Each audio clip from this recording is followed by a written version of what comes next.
And while you might look at this right now and say, ooh, that looks kind of complicated, there's a lot of trees and buildings and stuff in there. It's actually very simple once you break it down. I'm going to help you break it down and understand how exactly we build something like this. So without further ado, let's get to it. To go through the supplies that we're going to be using, I have a series of different brushes and colors here that I want to briefly introduce. We're going to be using a combination of round and flat brushes. The main brush I use is a brush like this. This is called a quill. You can see it's a kind of a large brush. It's got a nice pointy tip on it, and once I get this wet, you can see that it forms a very sharp point.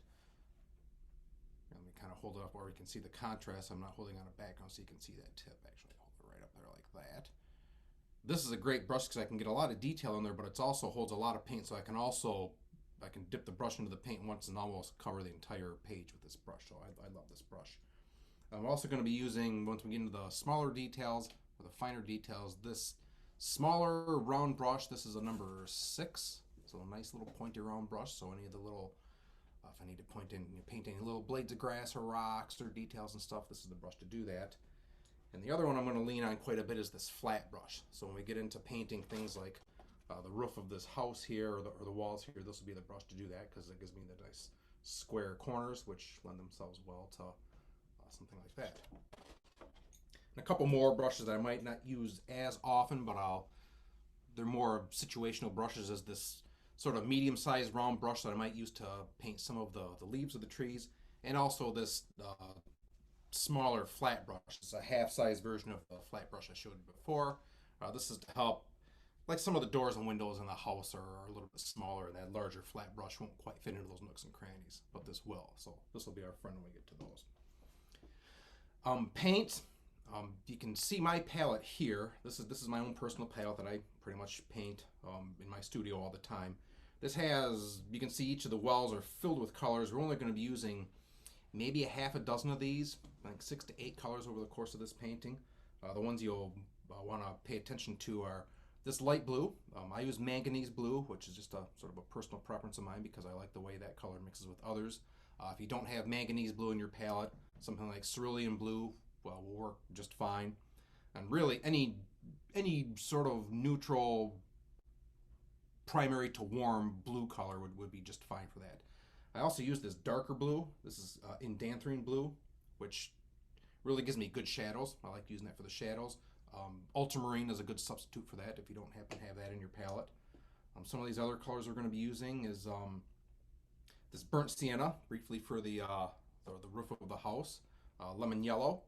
We're going to use some alizarin crimson just to add some pop to some of the leaves. It's not going to be just a solid green. We're going to add a little bit of red to the leaves to kind of give them some dimension. I got a purple color here. And then my personal favorite as a landscape painter, this is the one color I can't live without because in the years I've been painting, I have never figured out a good way to mix it using other colors. This is sap green. Sap green is great. If you don't have sap green, that's okay. There's ways to get to an approximation of sap green, but if you have it, this is the one to use, and make sure you have a lot of it on your palette because I'm going to use quite a bit since this is the landscape. I have 2 small containers of water. I like to keep one fairly clean, so when I need to dip my brush into yellows, I can just dip it in there. I won't be dipping my brush into dirty water that's been used with a lot of different colors in it. And I don't want to dirty up my yellows. And my other one I'm going to use most of the time just to wet the brush and add water to the paints. So you see I have the one dirty one and the one clean one. And on my easel here I'm going to move this out of the way. You can see I have, as we're shooting down, this is just a small easel. I like to put this on about a 30-degree angle just so that when I'm painting I can start at the top and the water will always flow downward, so I can always have a wet edge to work with. And you'll see how why that's important as we go into the painting. And I have my paper that I'm using already taped onto this board. You can see this board. This is a very stiff board. Sometimes when you're using watercolors, you get the water on the paper and it wants to run, and you can move the paper around and get all kinds of neat effects and get it to flow where you want it and get it to dry the way you want it and have lots of fun with that. So that's why you see a lot of watercolorists use this. They'll have a board like this sitting on an easel or even maybe even flat on a table so you can pick it up. And of course it's great because then if you don't finish your painting in one sitting, you can just pick this up and take it with you because it's portable. And I guess lastly I have a pencil and a gum eraser just to do the underdrawing. And we're just going to be doing a very simple drawing just to have an understanding where the horizon line is, where the building is. I'm not going to draw in a lot of the trees and stuff because we're going to try to get very free-flowing organic shapes in this approach to painting. And just to bring this up again, you can see I don't do a lot of details where I'm painting every leaf in the tree and every stone and blade of grass. I try to, it's not really impressionism, but it's more of an impressionistic approach to things. I'm just kind of putting blobs of color on there to suggest the structures that I'm trying to represent. And this is important too. It's a piece of paper towel. When you make a mistake, before it dries, this is your friend. You can always fix it. There's nothing I can't fix. It's just a question of having the right tools to do it. Okay, now that we've covered all the supplies, let's get to work. Let's have some fun. So the first thing we want to do is I want to just, as I mentioned before, draw on a very basic pencil outline just to kind of guide my efforts of where I'm going to go. And it's a very back side of it, and really that's about all I need for the house. Actually, I'll add my doorways. Add a little window here, and a little teeny window on this side. I'm not going to get into too much detail with these windows and things. Like I said, it's supposed to be more of an impressionistic type of thing, so I'm just going to have some suggestions of windows and architectural stuff in the house. I'll get rid of my horizon line too. And then, as I said, I want to get my path in there too so I don't forget it and paint over it. So it just kind of goes like this. I have a little path leading from the front door to the main road. And I rarely do a painting that doesn't have a rock or two in it. So rocks are important. So we'll have those two. So now that we have the basic drawing in, that's really all I wanted. But what I want to do for this first layer is just put in the very light, bright background colors, and these are going to kind of show through as I add more colors to the topping, so I'm not going to overpaint the colors entirely each time I put in a layer. I'm always going to have some of the previous layers showing through. And if you recall, as we mentioned before about some of the basics of watercolor, you're always working from light to dark. So I'm going to put the light colors in. I'm going to reserve some white areas because there are just a few areas in this painting where we'll actually be able to see the white of the paper showing through. So one of the important things before you put in a layer like that is to think about where you want those whites to be. And if we look, let's call this our reference painting. You can see that on the edge of the roof here, there's some white areas, even some of the areas in the rooftop as well. And some of the highlights on this stone are going to be just the white of the paper as well. So we're going to want to make sure I don't lose that. And some of the other areas that I want to pay attention to is I also want to have a little bit of blue up here in the sky, up in this upper right hand portion of it. I don't need a lot of blue, just enough to give the indication or the suggestion there's the blue sky. And then for most of the rest of the background, I'm going to use this very bright, light yellowish green. And that's because when I paint some of the darker leaves on top of it, that light color is going to show through and it's going to help it to sparkle a little bit, to give it a little bit of pop. And then I'm just going to gradually fade that down into some of the darker green. I'm going to use sap green because that's what we're going to be using for the grasses, and then some brownish colors for the path. That's my strategy going into this. So what I want to do now is make a couple puddles of color. So I'm going to make for this layer, I just want to make a puddle of my lemon yellow over here. We're going to use that to mix with the blue for that yellowish green color I was talking about.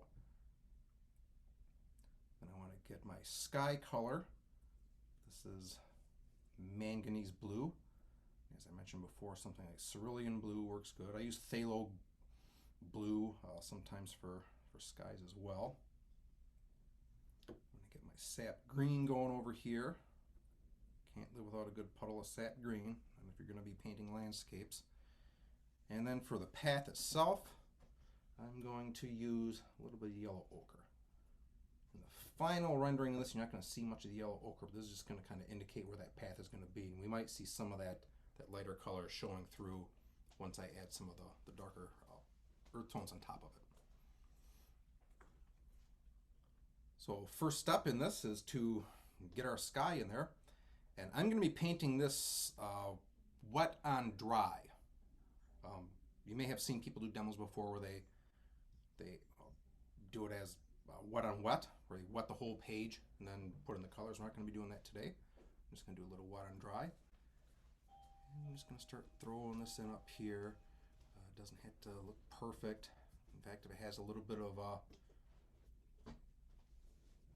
play in it, that's okay. So if I got some darker blue here and some lighter blue over here, well, those are just clouds.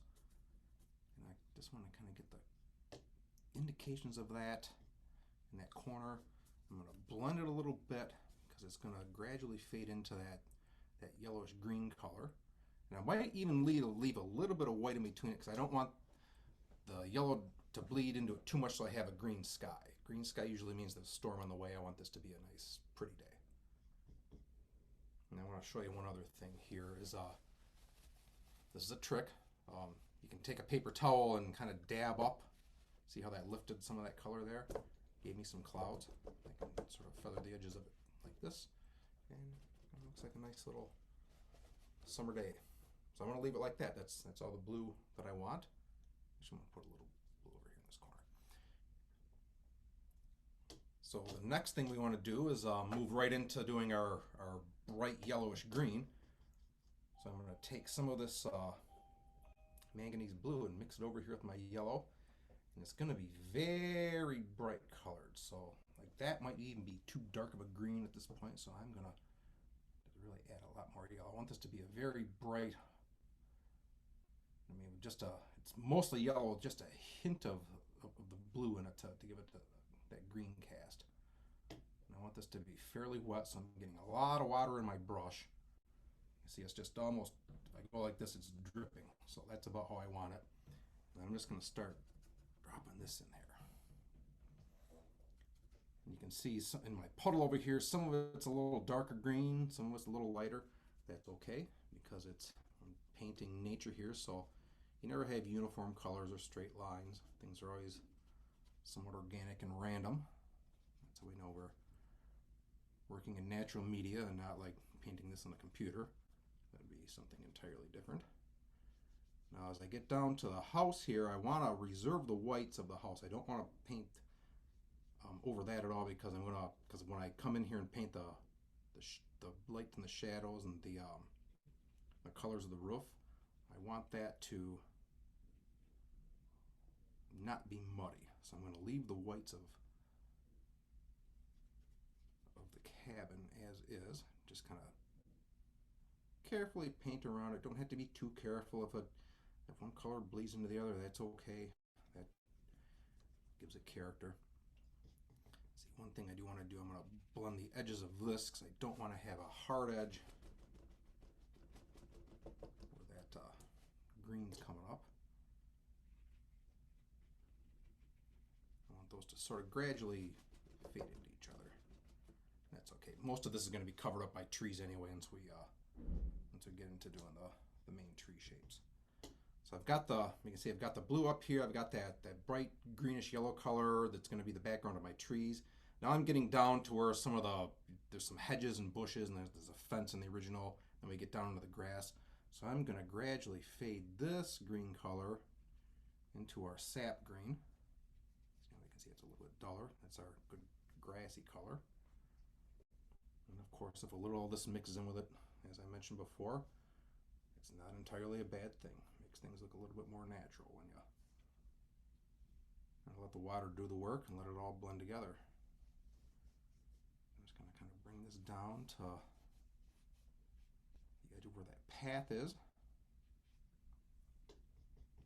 I'm going to get some of my yellow ochre to put the indications of where that path is going to be.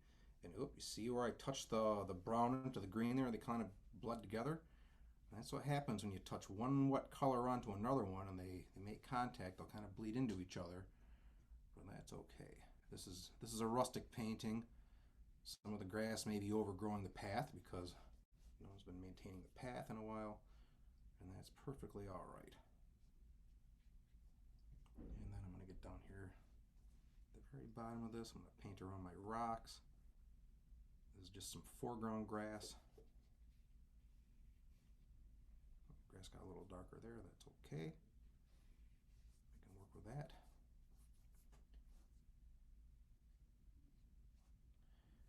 And basically that's it. That's the first layer I wanted to put in. This is layer one of, there's generally going to be 4 layers. There's going to be this layer, which is the lightest colors. There's going to be 2 mid-tone layers where I sort of have a light mid-tones and a darker mid-tone layer. Then the final layer is going to be the darker colors, where we'll have some of our darkest darks, and then of course I'm going to have some colors that are almost verging on black, sort of on top of that. That kind of lumps in with the 4th layer, but if you want to think of it as a layer 4.5 or layer 5, that's okay as well. So what I want to do now, before I continue with the rest of the layers, is I want this to dry completely, because when I add more colors on top of this, I don't want those colors to blend with this. I want these to stay put, and any colors that I add on top of it of trees, of the building or the rocks, I want those to stay put and have nice hard edges. In order to get hard edges, we do that wet on dry. So I'm going to dry this up with a hairdryer, and see you in a couple minutes. We'll be back to do the second layer.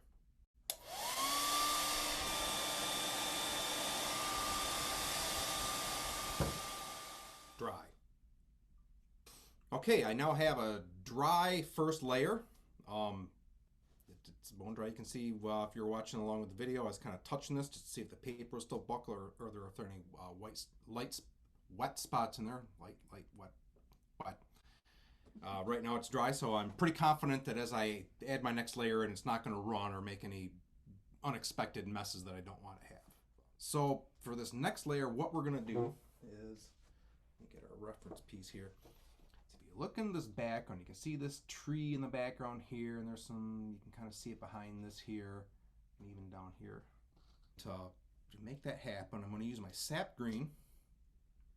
I'm going to get another good puddle of that going.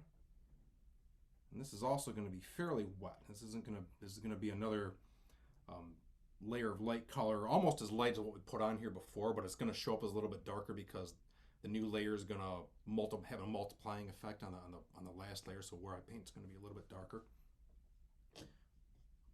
Just put that into my clean water, so I no longer have clean water. And I'm going to put a little bit of purple with it too, just to get a little bit of place. This is all going to be mostly green, but I want to have just a little bit of purple just to have some bare hint of shadows in there, just to give it a little bit of place so it's not just a monotonous field of that color. And then I can just go in here, and when I paint these trees, when I do trees, as I mentioned before, I don't want to do every single leaf of the tree, because that's kind of not where I'm at in painting. I'm not trying to do a botanical illustration. I'm doing more of just an impression of a tree. But what I like to do is think about the clumps of leaves. So if you look at a tree, you can say, okay, there's a clump of leaves here, and a clump here, and a clump there, that are, the entire tree may have 3 of these sort of larger clumps of leaves that when you connect them together with branches, you'll see what I mean. Once we get to that, it'll actually start to look like a tree. But at first, it's just going to look like, this is probably just going to look like some random marks on a paper. And all I'm doing with using this brush, this quill brush, is just sort of dabbing it onto the page, turning the brush this way and that, just so it looks randomized enough so that it looks natural and doesn't look like an artificial tree you bought off a Christmas tree lot somewhere. You can see I'm just kind of dabbing this stuff in. Get down to the bottom, I'm just going to use my regular sap green.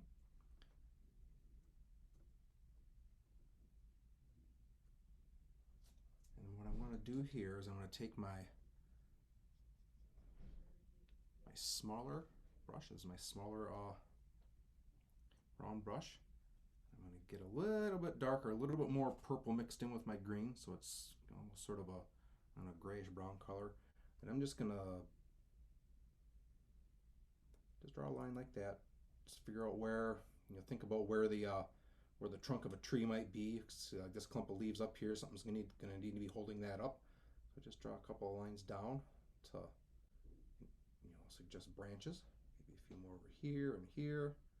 I don't want to get too detailed because we want to keep this painting relatively loose. color that in so it goes right up to the roof and kind of define that shape. Really, that's all I need for these trees over here. They're going to be, like I said, they're going to be mostly covered by the subsequent trees, but I just kind of like to get that indication back in there so I kind of know what I'm dealing with.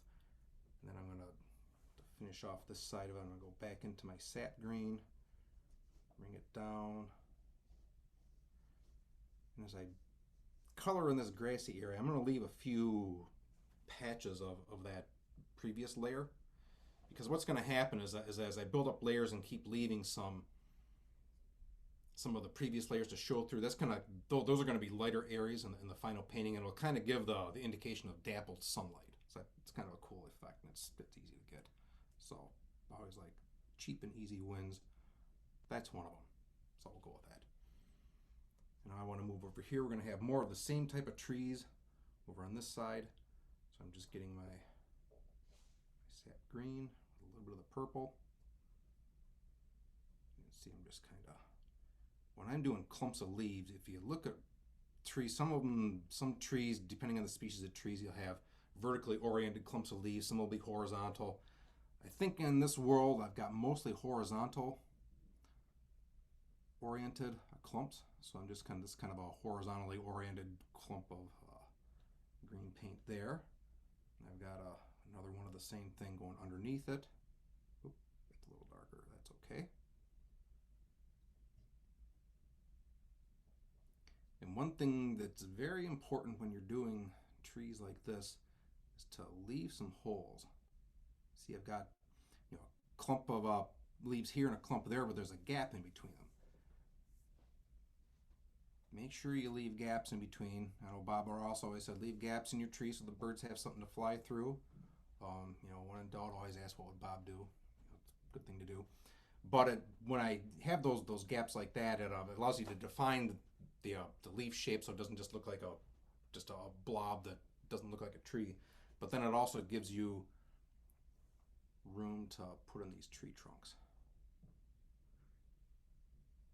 I got my branches. Put a little branch over there. And I'm not going to worry about them too much down here at the bottom, just because that's going to be covered up. So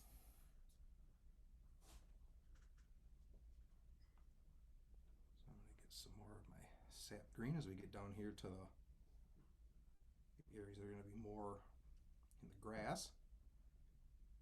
And this is a cabin, it's kind of out in the woods, so if you get a little bit of a grass kind of getting up onto the house where it's a little bit overgrown, that gives it character. Let it be overgrown, I think it looks cool. I'm just going to get a little bit more of that over here. Another little indication of a tree or a bush kind of back there. Once again, I'm going to leave some holes to let the previous layer show through. And I think that's pretty good for the top section. I'm going to do the same down here for this foreground grass. And for this, I'm just going to do this very rough and sloppy because there's going to be more layers coming in on top of it later, where we're going to have shadows from these rocks coming in and some blades of grass. So we'll leave some, once again, leave some holes in it. And then I'm not going to worry about my path just yet, but I am going to put these rocks in. Down here, I'm taking my paper towel. I'm going to wipe off some of this overrun where the paint dripped down to the bottom. That can, when you're trying to paint somewhat precise and you don't want to get like back runs and blooms, you do want to try to dab up some of that excess water because it can do unexpected things that you might not want. In this case, with this being mostly organic shapes, grasses and trees and stuff, that's not a disaster to get a bloom or a back run like that. But it's just a kind of a good practice to get into, is to keep your workspace neat and sop up any excess puddles. So I'm going to get my rocks in there right now, and this is just going to be a sort of a background color for the rocks. And for that, I just like to use go with these earth tones. I'm going to get some of this burnt sienna in there, and then some of my yellow ochre, maybe in some of this darker brown. This is transparent brown. Burnt umber's fine as well. And I just like to get those colors, and you can see I'm just letting them mix together randomly just to get sort of a, you know, a rocky color. So I'm just gonna kind of scumble that in there very roughly, and do the same on that small rock that's back there. See, a little bit of it ran into my green. That's okay. Some of the dirt may be showing through. You know, when the colors run together like that, it's when you're painting with watercolor, it's best not to fight it. Just kind of when things happen unexpectedly, just run with it. Sometimes those are happy accidents. You can make things out of it that are wonderful that you never would have thought of in the first place if you hadn't had the accident. So I've got that, and I'm going to add just a little bit of some other colors just so it's not just a monotonous brown. So I'm just going to put a little bit of this red in there. Oh, that's maybe a bit much, but we'll see how that works as we go forward. And finally, what I want to do on this is the final step in this layer is I want to block in the colors of our cabin. And let's get our reference back. As we see the cabin, there's really three different colors. So I've got this sort of I don't know, terracotta, burnt umber, or burnt sienna color on the roof. That's sort of that orangish red. But then this is really, if you think about it, it's almost like a white cinder block type of thing. But I've got this yellow on the sunlit side, and this purple and blue on the shadow side. That's really all we're going to do. We're not going to worry about trying to get like the colors of the wood or anything of a cabin, you know, assuming it's even wood. I'm just really focused on getting a sunlit side and a shadow side and the roof.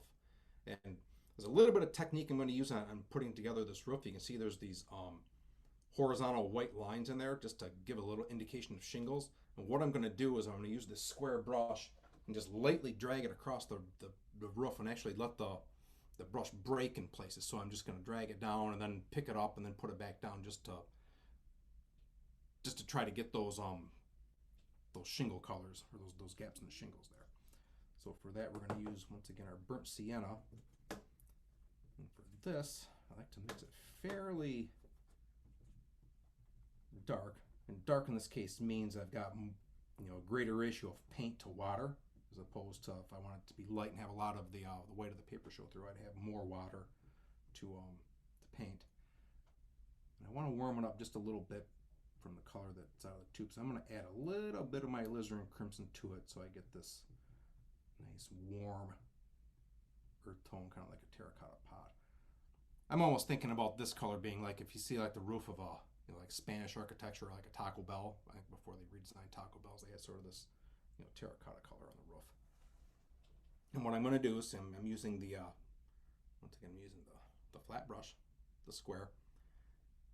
I'm going to tuck it right up in there, and you can see my brush is the long, or the long axis of the brush. You can see the brush tip is following right along the line of perspective on that rooftop.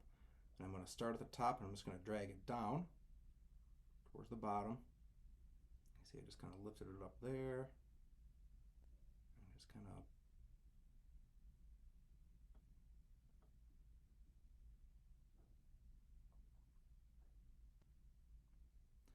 quick little just tapping with it. And I don't have any idea going in where I want these little gaps to be. I'm just kind of letting them happen, letting them occur randomly. When things occur randomly, they tend to look better than if you sit there and draw it out and try to place everything in just the right spot, because then I think things tend to look a little bit more stiff and stodgy if you try to plan it out a little bit too much. So I just let the brush bounce, and where it happens, and live with it. And actually, it's kind of a pleasing pattern. So I'm actually kind of cool with that. One thing I'm going to do though, before I move on, I'm going to get a little bit more of the alizarin crimson, my red color, and I'm going to put just some dabs in there just to give it a little bit of play, so it's once again not just a monotonous color. I want it to have a little bit of play, so it's going to be redder in some areas and browner in the others. And I'm just going to kind of take bits of that and just kind of dab it in there, a little bit there, maybe a little there, a little bit down here.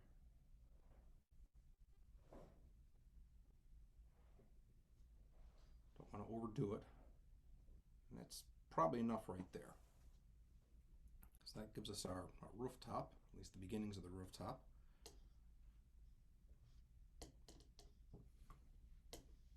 now I'm going to do the walls. I'm going to do the Sunlit Wall first.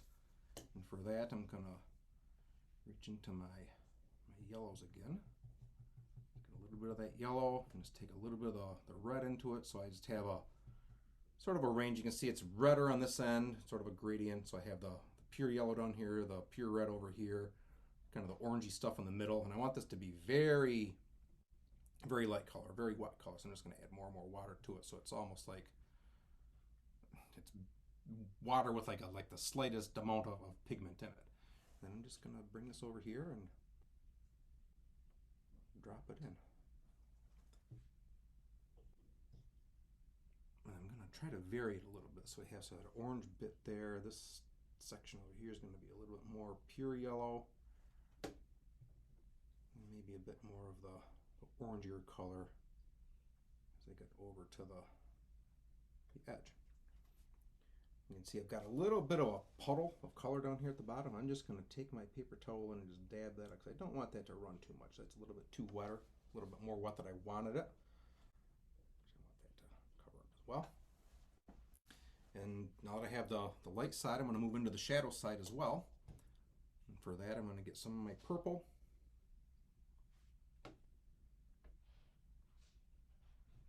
And this color I have, it's actually just called purple. It's not violet. It's not some fancy pigment color. It's just called purple.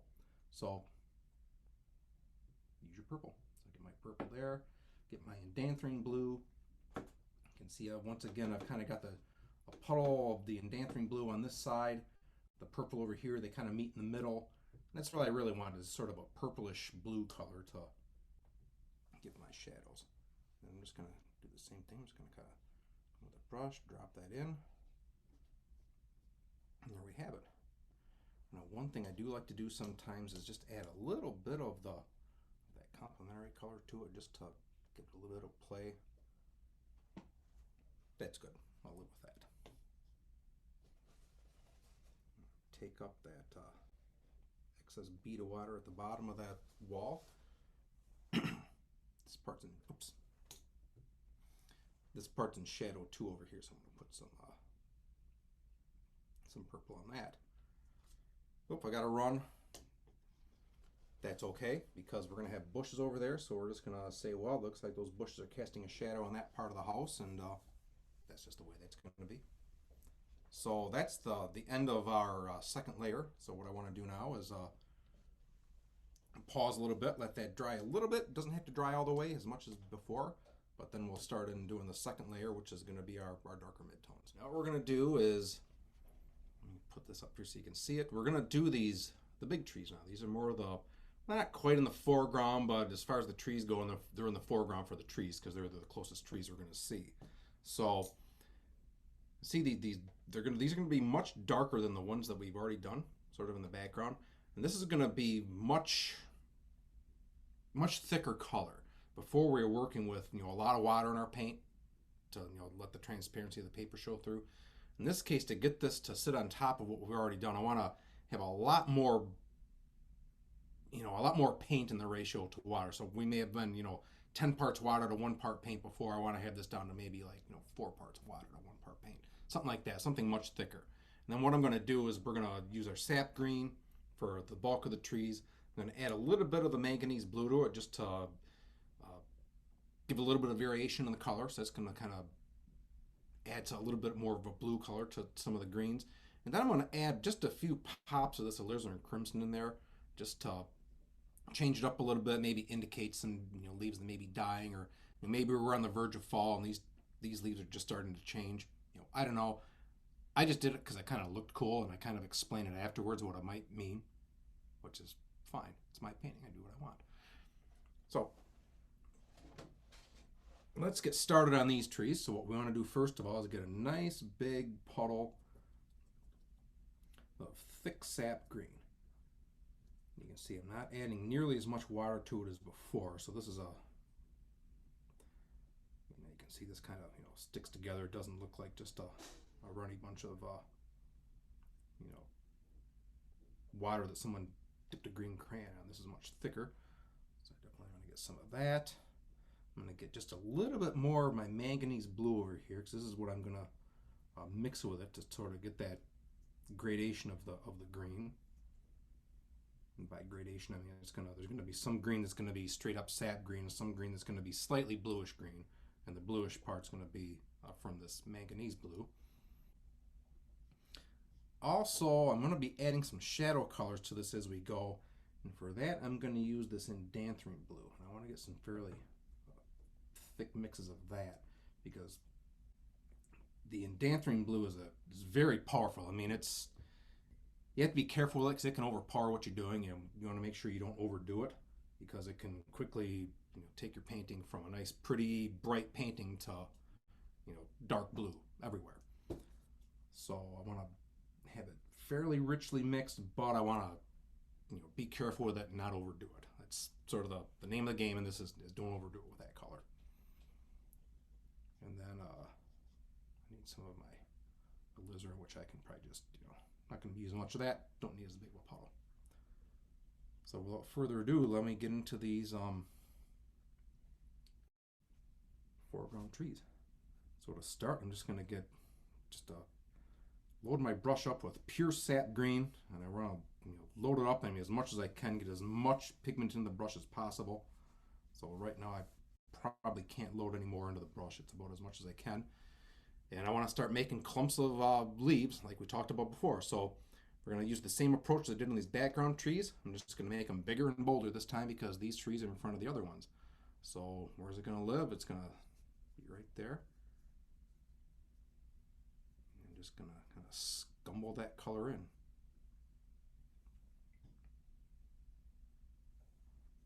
So I have that clump. I'm going to have a clump over here kind of doing its thing. I even add a little bit of yellow to some of these to make some of it maybe suggest being sunlit.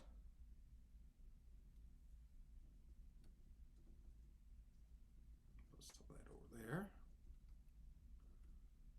That looks kind of cool. The thing about doing trees like this, there's usually a point as you're making these clumps of leaves. You're going along, painting your clumps, having a good old time, and you look at it and say, boy, that looks nothing like a tree. And a lot of times it doesn't look like a tree until you put the branches in. And then it's like magic. Put the branches in and you're suddenly like, wow, it actually looks like a tree now. But sometimes you don't see that until the very end. Here I've added a little bit of my manganese blue to it to get sort of that brighter green. And to get that, I could also go in here to my hooker's green, which is a little bit of a, you can see when I put that on the palette there, it's a little bit of a little bit darker, a little less natural looking than the sap green. I don't use it as much for trees, but it's just a little variation.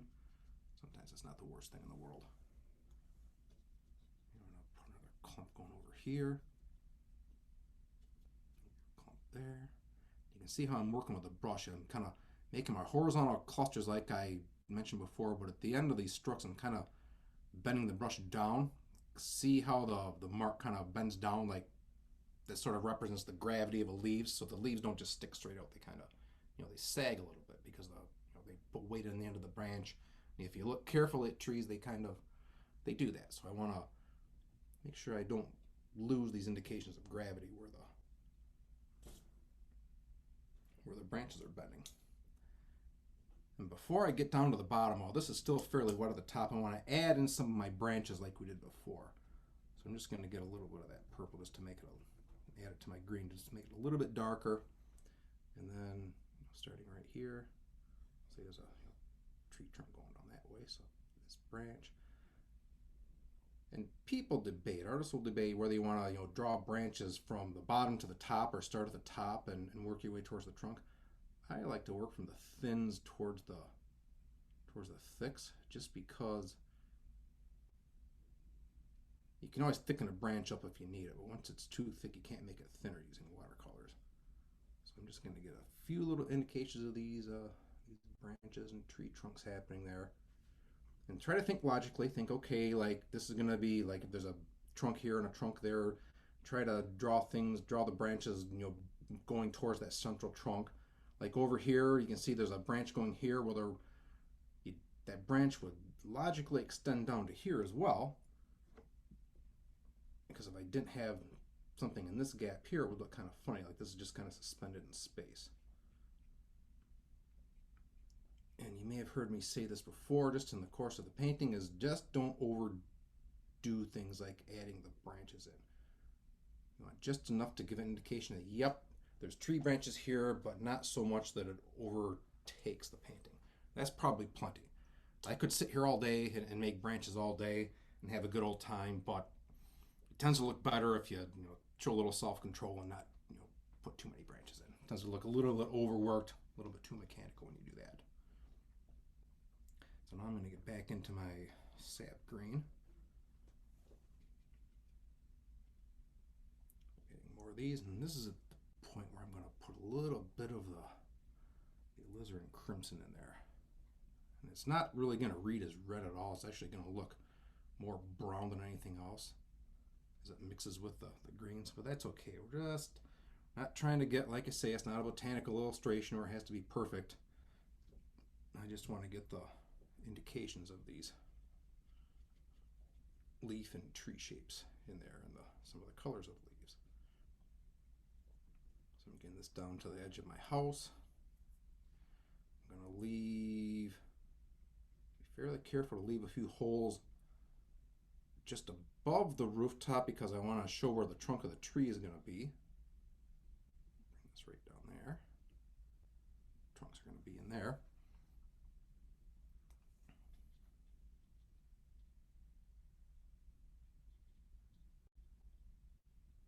I'm just going to bring these down. I figure that's about where the bottom of those tree branches go. There's going to be some bushes growing up underneath it, so I don't want to overdo it too much.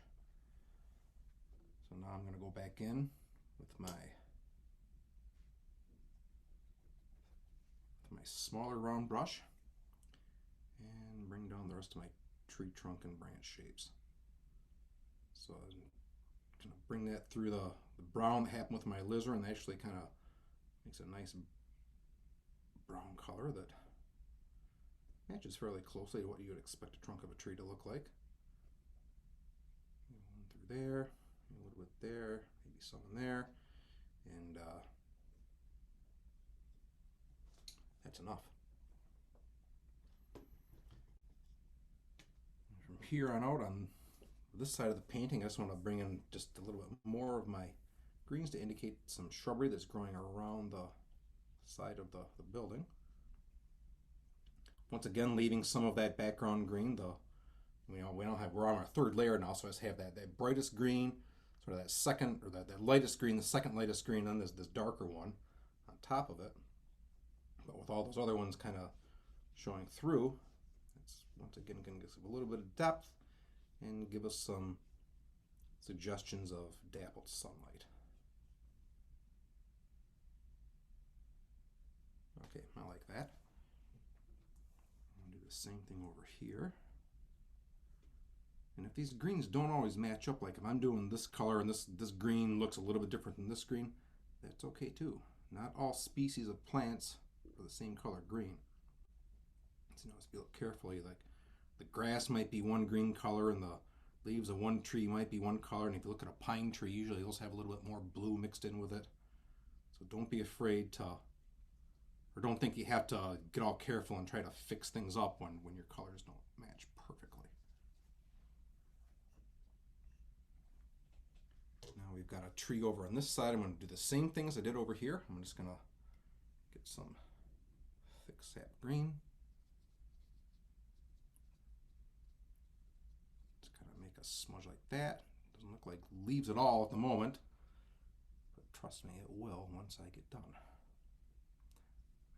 add that blue to it to make it kind of a bluish green.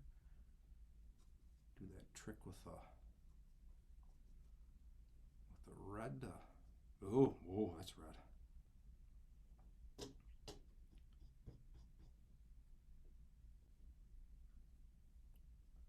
Kind of cool. People actually pay a lot of money to get some good colors, like variation like that in their trees. And I'm just gonna kind of scum a little bit more of this green color down here, just to give the indications of maybe where some bushes live. And then come back in with our small brush. We'll see the trunk of the trees right around in here, so I'm gonna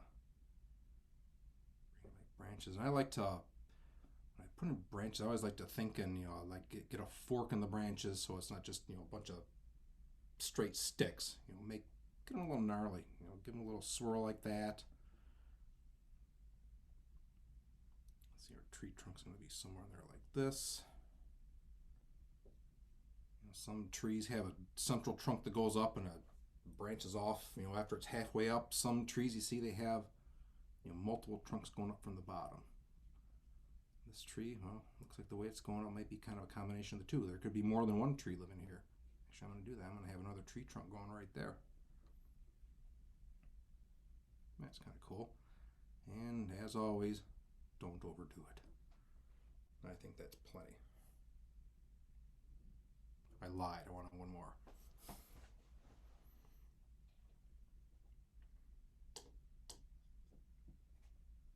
And then I want to come down to my foreground, my grassy area in the front.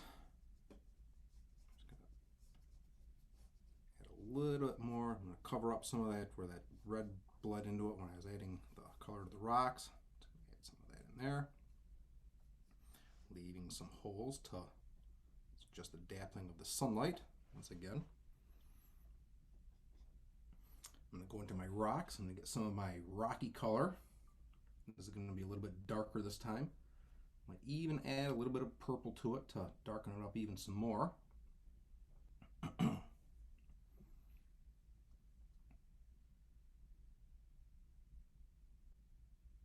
can see at the top of this rock I've left some white of the paper. That's to suggest the sunlight on it. And I'm just, see, I'm leaving some gaps in here because a lot of rocks form up when in geology they form up, as layers. So I'm just kind of suggesting some of the layers of these, rocks.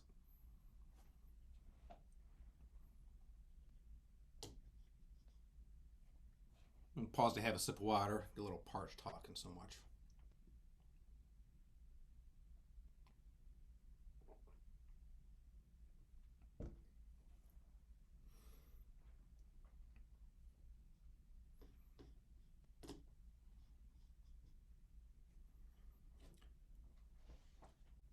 Now the next thing I want to do is this path here.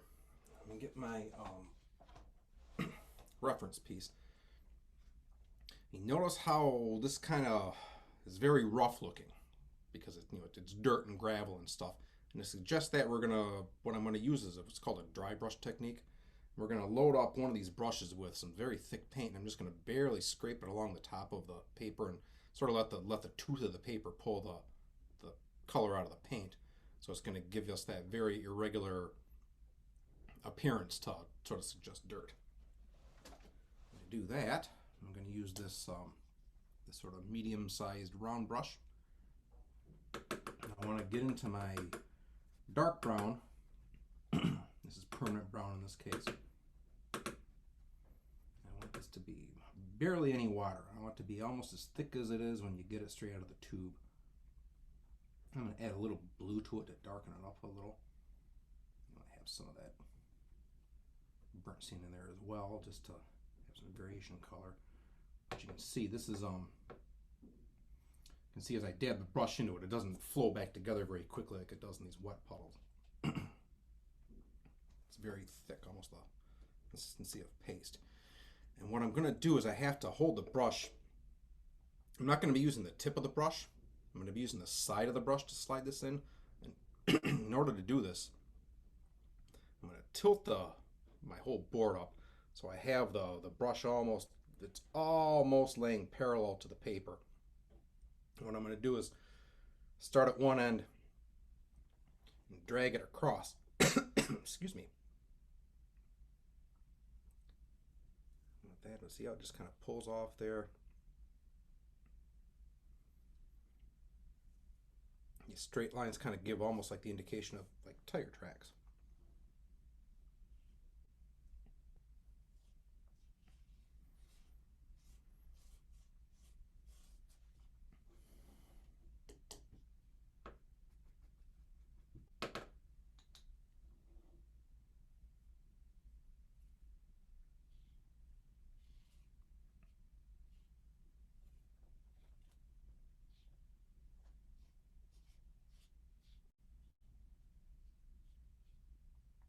careful not to paint over my rocks.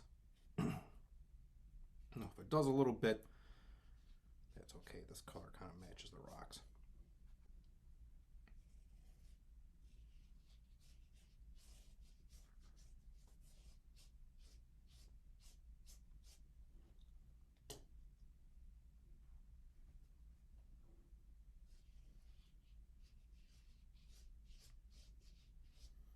You see, as you do this, you'll see sort of some of the folds in the paper and where the paper is buckled up when it's wet.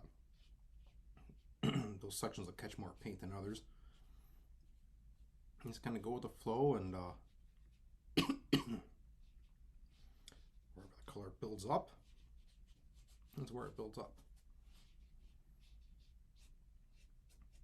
And that's good for the first layer of that, and then we'll come in later with the with the darks. Cut.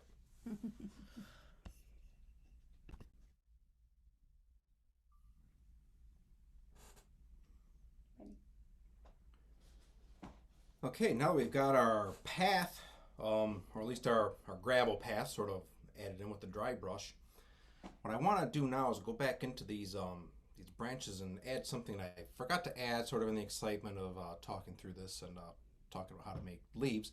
I wanted to add some of the little dark shapes that are going to help to define some of the clumps of leaves.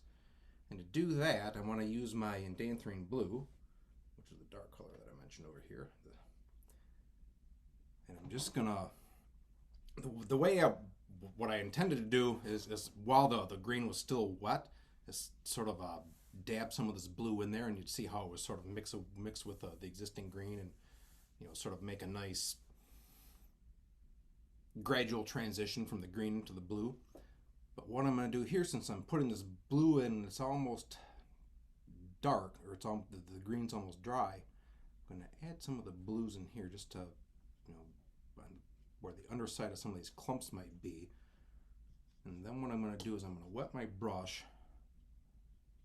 I'm going to wet that top part of the blue. Let's see, almost wants to run. I'm going to kind of dab it up a little bit. You might not be able to see that on the camera, but I had a lot of water in the paint here, so it was very beaded up and almost on the verge of wanting to run. I wanted to catch that before it runs,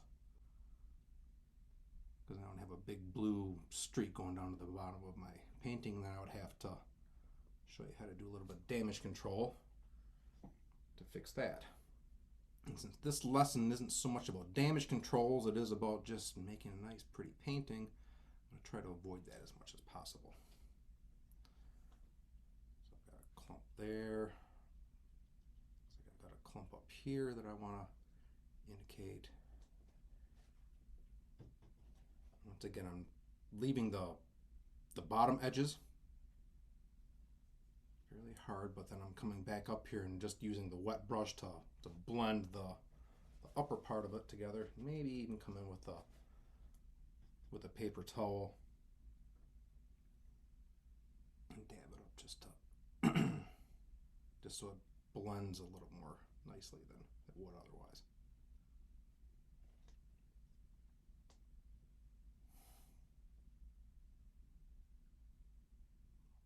Here, and as with everything else, as I've been saying as we paint this, we don't want to overdo it. Just get enough to indicate that there's some shadows on the underside of some of these leaves. And then, as a rule of thumb, I like to quit before I think I need to, just because I'll have a tendency to overdo it and then wind up with too much blue or shadow color or whatever I'm doing, overwhelming the painting. So I'm going to add just a little bit less than I think I need as far as these shadow colors. Come in here with the wet brush, blend that together, dab it up a little bit. More down here. Some of it cutting across the reds.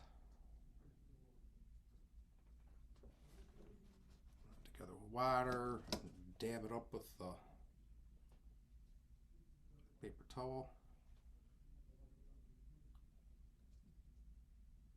And right now there's really no formula as far as where I want to put these shadows. I'm just kind of looking at it thinking, okay, this looks like a clump of leaves.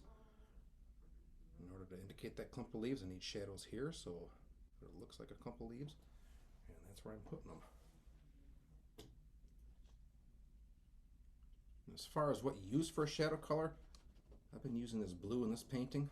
I use purple a lot of the time for this too, or a mix of blue and purple, because they all kind of work. In fact, let me show you what it looks like when I take a little bit of this purple and dab it into the blue.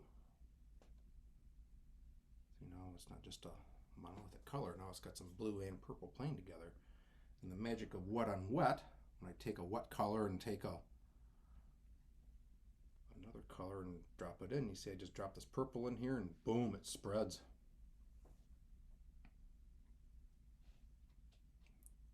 Well, that's what makes watercolor fun. That's what keeps me coming back. Okay, that's good enough for those. Do just a little bit down here in these bottom bushes. I'm going to be putting in some darks in this area later on, so I'm not going to worry too much about getting a lot of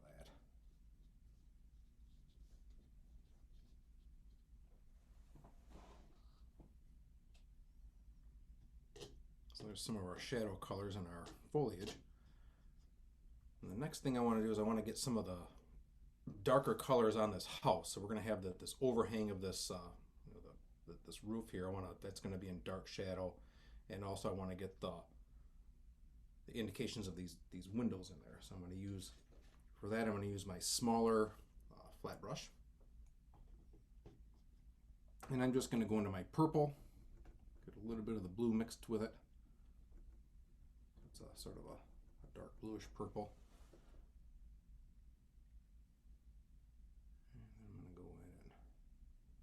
Leave a little bit of white at the top side of that because it's gonna, the sunlight would be hitting that, so that's sort of the, you know, the eaves, I guess, of the roof there. Get a little more blue on that to be darker.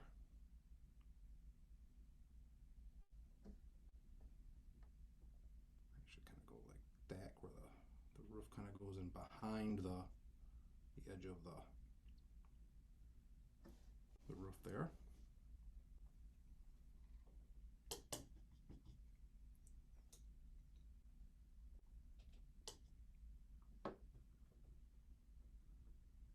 For this dark, I'm getting sort of an indeterminate dark. Like, I'm using the blue and the purple. I'm even getting some of the brown in there just to dull it up a little bit, because this area is going to be in shadow, so I want it to be a little bit duller than some of the, than just if I was using the bright colors. I just want to get this a little more purple. I want it to be fairly, let's see, this is my doorway there. I'm just going to kind of put this in very roughly. Even has a little sash there, so I kind of get that in there like that. Just a little indication of a window there. And because this is in shadow, I'm even going to pick up a little bit of this purple, some very wet purple.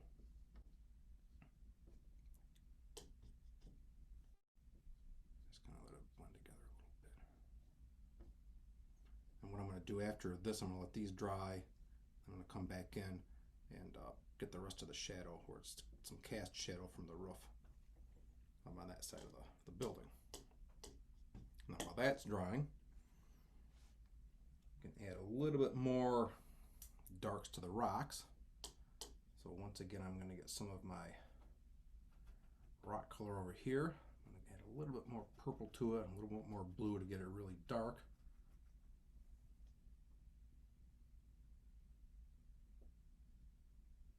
Kind of coming in the back side of that rock, right around the bottom. I want to get some right around the bottom, because that's the bottom of the rock. The bottom of this little tiny pebble in the foreground as well. I want to do it on this one over here too.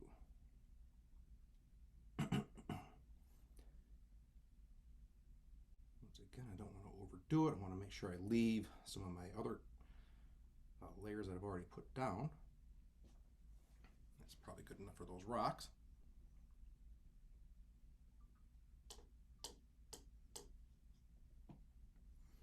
And now that this has had a chance to dry, what I want to do is go back in and put another layer of this with a dry brush, some dirt. And this is going to be sort of the darkest parts of that, some of the darkest gravel. So to do that, I'm going to take some of my dark brown and my dark blue, mix them together. You'll see as I do this, this comes out almost black.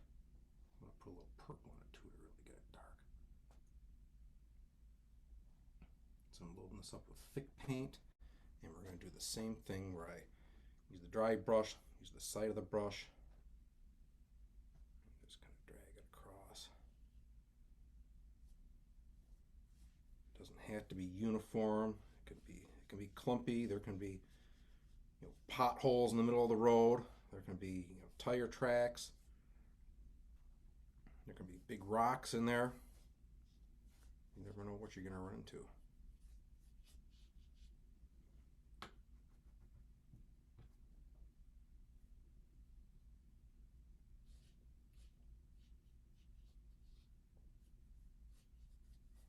And I'm not being too careful about making sure the edges are nice and clean between the edge of the road and the edge of the grass.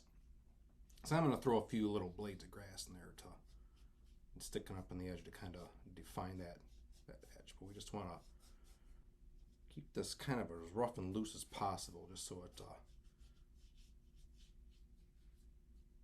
it looks like you'd expect dirt to look. That's why I keep the paint fairly thick, so we can see the tooth of the paper is kind of breaking it up, so it looks close, and the outlines of the rocks and the fence that's in there as well. So I'm going to take about 5 minutes and let this dry, and then come back and we'll put the finishing touches on this. Okay, well I think we're about ready to bring this painting into the home stretch. We've got our lightest layer in there. We've got the light midtones, the dark midtones, and I started to get into some of the darks. And when I talk about a 4-layer painting, it's not like you have to do 1 layer, then 2, then 3, then 4, and that's it. Other than between the first and the second layer, they can kind of blend together. So a lot of times I'll start doing some of the darker darks. I'm still working on the other layer. So it's not a perfectly segregated step-by-step thing. So just bear in mind that things can kind of blend together, like watercolor paints do. That all blends together. But what I want to do from here on out is really kind of put in the finishing touches, and most of these finishing touches are going to be done with the small, the number 6 round brush, and with dark paints. I'm going to mix up use some of the dark blue and brown and purple to make some almost blacks, and then sort of come in and do some of the outlines of some of the stuff in the house, some of the shrubbery that's surrounding the house. And I want to, rather than have that be green shrubbery, I want to have it be almost black, just because that black's going to help the house sort of pop up from the background. If we take a look at the reference piece, you'll see what I'm talking about here. So we're going to be coming back in and doing all these dark pieces. You see, like the outline of the roof, the outline of the windows, and then sort of these dark bushes that kind of surround the house and sort of help to push this forward. We'll put this little fence in there. That should take all of about 2 seconds to paint that. And then I'm going to come back in and just some of these little indications of shoots of grass coming up, some cracks on the rocks, this and that. These are just sort of the little things, sort of the finishing touches that can kind of really take a painting from just being it's a nice painting, to really something that's really pops off the page, and you can kind of really add your own personality to it when you start doing the little finer touches to it. So what I want to do now is mix up a nice puddle of my black, and I've already got some going here when I was making the darkest pieces of we're using that dry brush to make the gravel. But I just want to get the blue, some of the black, even some of the purple, or the blue and the brown and some of the purple to make the black. I don't have black on my palette, so I had that, and I would just do that. But if I make black this way, using the colors I have, it tends to make I can shade the black towards a warmer black or a cooler black, rather than just using out of the tube black, and it gives it a little more personality in the paint. So now I've got that. Use my scratch paper and see what it looks like. I think that's pretty good. And what I want to do here is just kind of make some outlines of the building, and I just want to do these very loosely. I don't want to be too literal and have, this isn't a drafting class where every line has to be perfectly straight or you're going to get a bad grade. This is about just having fun with it. And remember, this is kind of a old beat up cabin out in the woods, so if the lines look kind of beat up, that's all the better. It kind of creates that effect. So I'm just kind of getting those outlines. This one I have a few indications of outlines to define the edges of the roof between the roof and the background trees. Right down here. And some of these shingles in here. Once again, that old mantra I was mentioning before, don't overdo it. I just want to get some of the indications of shadows under these shingles on the roof, but not too much. That's probably enough. And do the same thing with these windows, just kind of indicate where the boundaries of that side window are. I've got this door. I would have a little thing going across it there, where you push on the door. And this window, it's kind of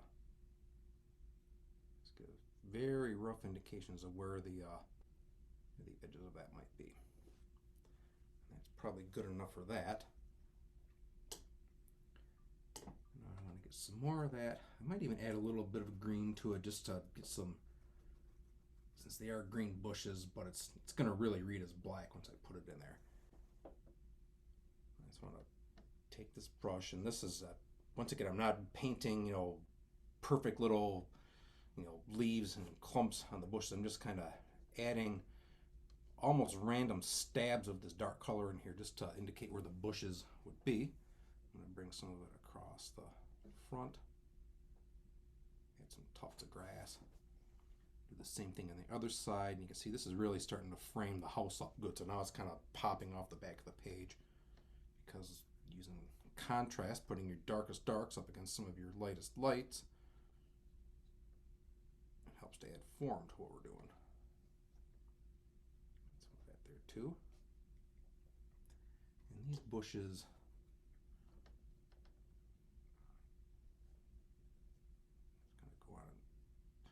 and these are just kind of random stabs of color just to indicate where some of these bushes might live.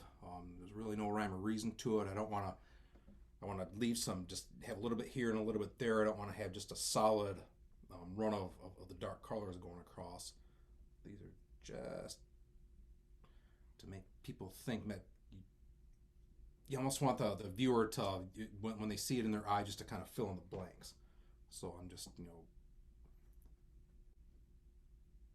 putting in these little indications, just enough to make it look kind of like a row of bushes. This is like kind of like a fence. So I'm just adding the uprights there.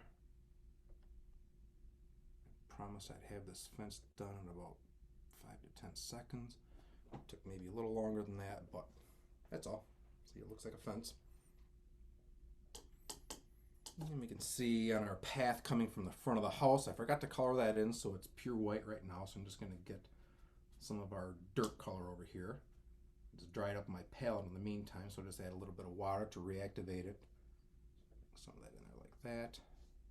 And once it dries, I can do the same thing with the dry brush and add a little bit of some gravel to it.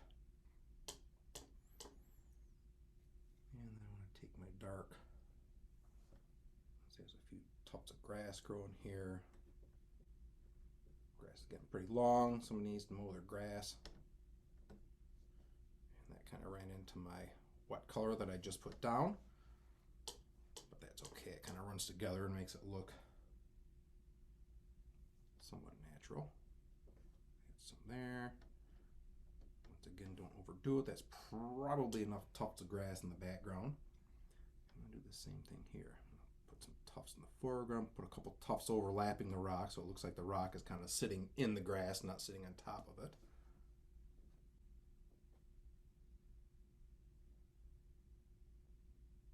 And these are just, very quick little stabs of the brush, like, don't want to overthink it, don't want to be too careful about it, just put the brush in the paper, push up, and done.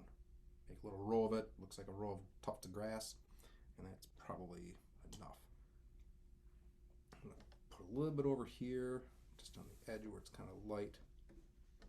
That's probably enough of that.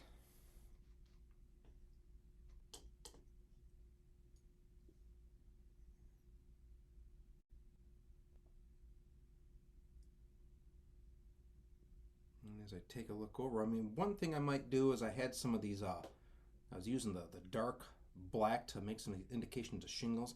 I'm going to try and get some of that same, that sort of darker red color that I did when I was first painting the shingles, just to add a little bit more of the indications of the shingles, but not in black.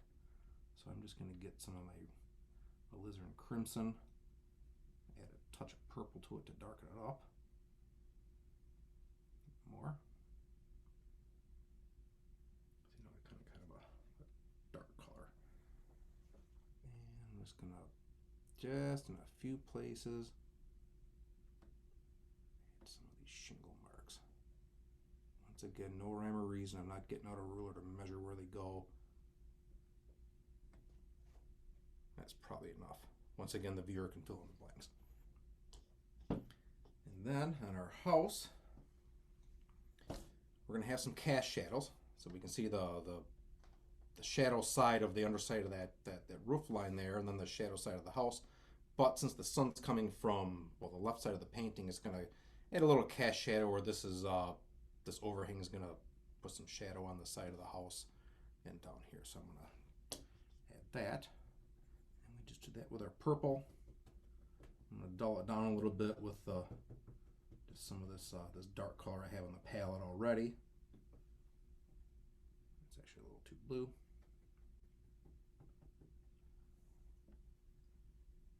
And I'm just going to bring it down.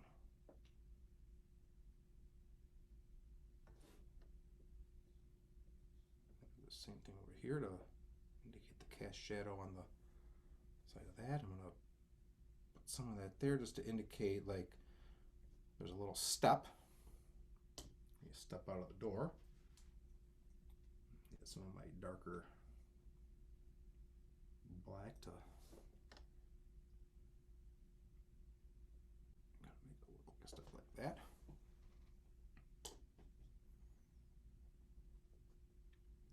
And this is one of these things where adding these little finishing touches, I could go all night and just have fun adding blades of grass and leaves of trees and shadows and everything. But there comes a point where you just want to say, okay, that's probably enough. I'm gonna call it quits before I overdo it. And I'm rapidly reaching that point. So I think with this painting, I'm probably just about done. I'm gonna look at my reference piece once more, just to make sure that I don't want to add any more. And if boy, it looks pretty close. I think if I have this one here like this and then move it away, could you actually tell there was another painting there, or would it look like the same thing?